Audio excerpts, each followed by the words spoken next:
Aku mau ajak kamu ke Candi Penataran, kita nonton Purnama Seli Penataran. Oh, oke, bagus sekali.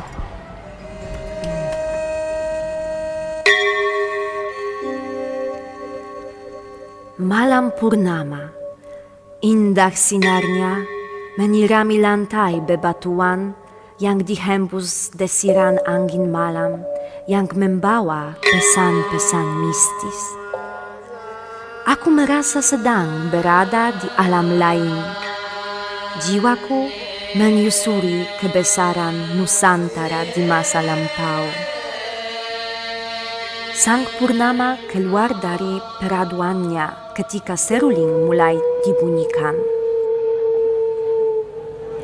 Ada rasa yang tak terungkapkan dalam perasaanku. Seorang Eropa yang sudah lama asing dari nilai-nilai spiritualnya.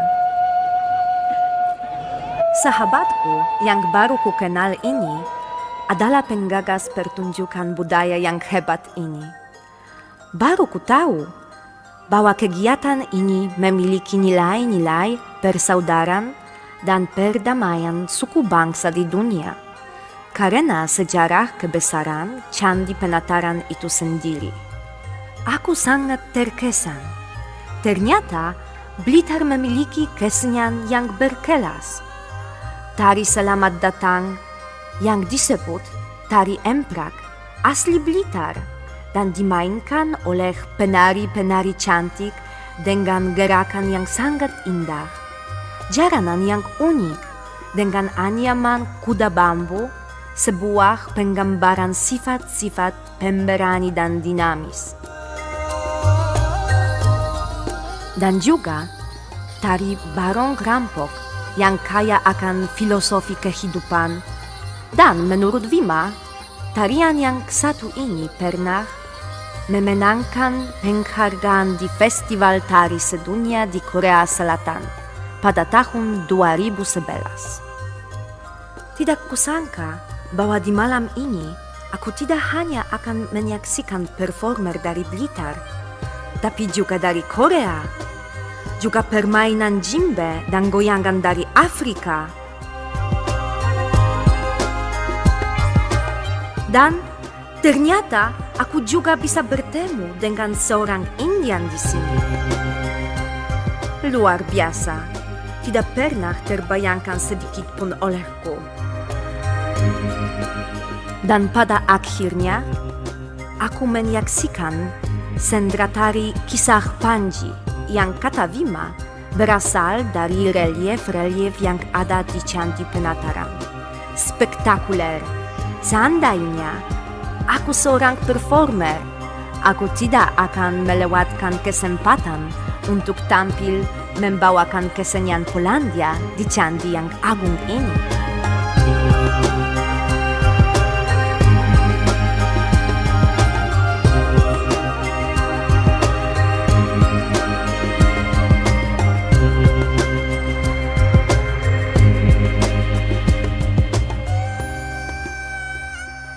Terima kasih, tadi mainnya kamu bagus banget. Kamsahamnida. Well. Congratulations. Terima kasih. The show was truly amazing. Really, I enjoyed so much. And kamu tahu, malam ini saya mau share foto-foto di Facebook supaya keluarga dan teman-teman dari Polandia bisa tahu. Bagus. Dan mau datang ke Blitar nonton PSP. Bagus ya. Ya, dan juga saya mau tahu lebih banyak tentang sejarah Candi Penataran. Ya, pastinya besok-besok aku akan bawa kamu keliling-keliling candi dan termasuk ke Candi Penataran lagi. Oh, really? Iyalah. Bagus. Iya. Tapi saya bukan. Iya, nggak apa-apa. Oke.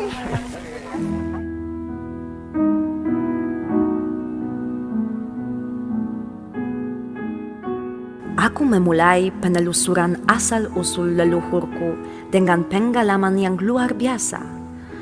Berkunjung ke Monumen Soekarno, seorang dengan cita-cita besar dan visi yang mendunia, yang semangatnya terus berkobar di dada generasi mudanya dengan pagelaran Purnama Seruling Penataran, sebuah panggung persaudaraan dan perdamaian dunia. Aku tidak sabar menanti daya tarik apalagi yang akan diberikan Blitar, kampung halaman kakekku ini, kepadaku. Aku berharap perjalanan ini akan mengubah hidupku lebih bermakna. Semoga.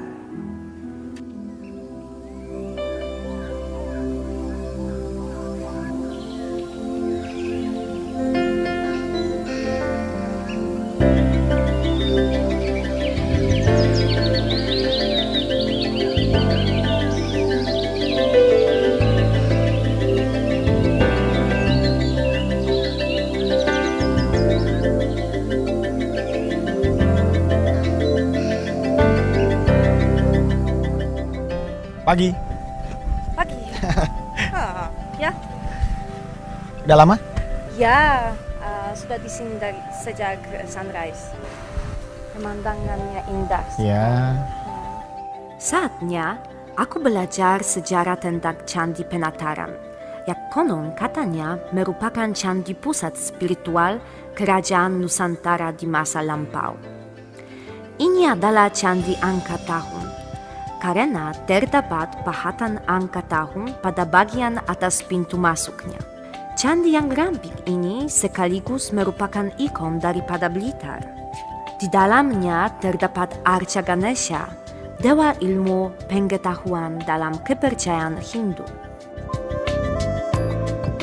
Bangunan yang cantik ini disebut Candi Naga, karena terdapat pahatan ular naga yang melingkari bangunan tersebut. Diperkirakan bangunan ini dulunya berfungsi sebagai tempat penyimpanan pusaka kerajaan Majapahit. Itu namanya prasasti, stone tablet. Jadi di sini kita bisa mendapatkan banyak informasi tentang Candi Penataran. Ya, meskipun tulisannya sudah nggak jelas lagi. Jadi di sini dikatakan bahwa candi ini dulu namanya Candi Palah dan dibangun sekitar tahun 1194 Masehi pada masa pemerintahannya Raja Srengga dari Kerajaan Kediri. Oke. Oke. Kalau yang ini namanya Candi Induk. Yang bagian ini dibangun pada masa Kerajaan Majapahit. Di dalam kitab Negara Kertagama disebutkan bahwa Hayam Wuruk, raja terbesar di era Majapahit, beberapa kali mengunjungi Candi Palah untuk melakukan pemujaan kepada Sang Hyang Acalapati. Nah, di bagian dasar kita bisa lihat relief dari kisah Hanoman Obong. Hanuman, dari Ramayana. Iya, wah, kamu bener Indonesia banget ya. Jadi di sini kita bisa lihat fragmen dari kisah Hanoman Obong. Ini Hanoman datang ke Kerajaan Alengka untuk mencari Dewi Sinta yang diculik oleh Rahwana. Dan di bagian ini kita bisa lihat relief Hanoman yang sedang terlibat pertempuran dengan para prajurit Alengka. Dan pada akhirnya dia membakar habis Taman Argasoka yang indah. Itulah kenapa kisah ini disebut Hanoman Obong, yang artinya Hanoman yang membakar.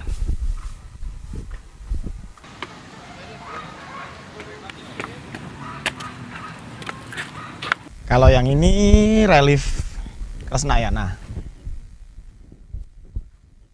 Jadi di sini digambarkan bahwa Sri Kresna membawa lari Dewi Rukmini dari istananya, yang membuat mereka akhirnya dikejar-kejar oleh Kerajaan Cedi. Ya, tapi kostumnya seperti suku Indian Aztec, ya? Apakah memang baju ini seperti orang-orang Jawa kuno? Kamu jeli sekali ya. Sekarang aku mau kasih lihat yang sebelah sini. Nah, sekarang kamu coba lihat pahatan yang satu ini. Oh, looks like cactus. Ya, dan kalau menurut kamu kaktus itu cuma ada di mana? Amerika. Ya. Jadi menurut kamu, apakah ada koneksi antara orang-orang Nusantara dengan orang Aztec Amerika pada waktu itu? Sebenarnya sih belum ada bukti empiris ke arah situ ya. Tapi aku mau kasih lihat kamu. Dari tadi aku bawa nih. foto. Oh ya, foto. Nah, pernah lihat patung yang ini? Ya, itu seperti di depan pintu masuk. Bukan, Tadi. tapi pasti kamu kaget. Patung ini ada di sebuah kuil di Meksiko. Oh my god. Really? How it Ini di Penataran, ini di Meksiko. Jadi memang ada kemungkinan bahwa nenek moyang Nusantara pernah berlayar sampai ke Amerika dan berinteraksi dengan suku-suku Indian, Aztec atau Maya. Jadi saya berharap mudah-mudahan para sejarawan dan akademisi di Indonesia bisa lebih serius lagi dalam menggali keterkaitan antara peradaban Nusantara dengan peradaban Amerika di waktu itu. Ini akan menjadi penemuan yang luar biasa, Dima. Mudah-mudahan.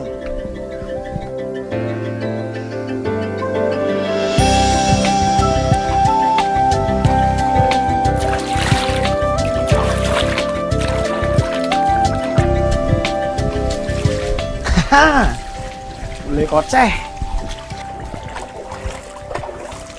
Segar sekali ya. Iya. Kolam ini kami menyebutnya Patirtan. Jadi di sini dulu digunakan sebagai tempat ritual pembersihan diri sebelum melakukan ritual di Sandi Induk tadi. Jadi ini seperti oase. Ya, ini mata air dan nggak pernah kering meskipun musim kemarau. Terus konon juga air ini bisa bikin awet muda loh. Really? Iya.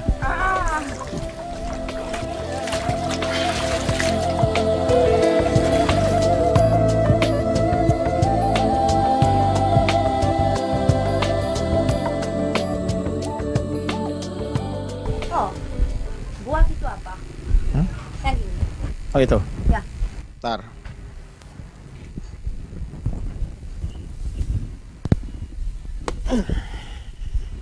Nah, kalau kamu makan buah ini, kamu bakalan tahu sejarah kerajaan di Jawa. Really? How comes? Udah coba aja. Tidak enak. Gimana rasanya? Tidak enak. Pahit. Buah maja, rasanya pahit.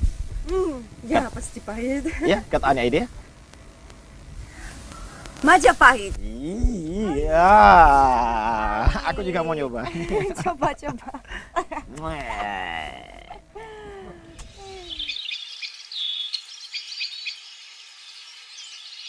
Bos. Itu bos. Foto Mas Bule, foto. Lah bule, Foto karo bule. Tar ya. Biasa itu ndelok bule ngumun. Mengesankan. Aku sebenarnya masih ingin menikmati saat-saat di candi ini lebih lama. Tetapi hari ini kami masih harus mengunjungi 3 candi lagi. Jadi, perjalanan kami pun harus berlanjut. Blitar adalah kabupaten yang luas. Butuh cukup waktu dari Candi Penataran untuk menuju ke candi-candi berikutnya. Mulai dari Candi Sawentar di sebelah timur, yang dipercaya oleh para spiritualis sebagai makam Anusapati, Raja Singhosari kedua.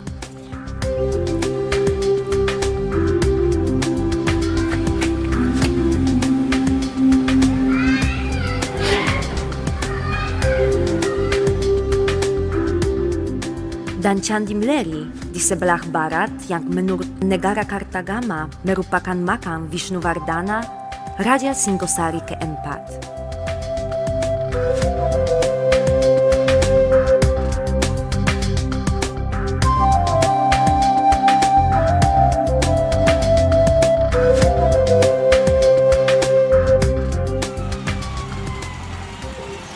Hari mendekati senja, kami pun bergerak ke wilayah selatan menuju desa Sumberjati untuk mengunjungi makam raja yang lain. Oke, kita sudah sampai. Candi apa ini? Candi Simping.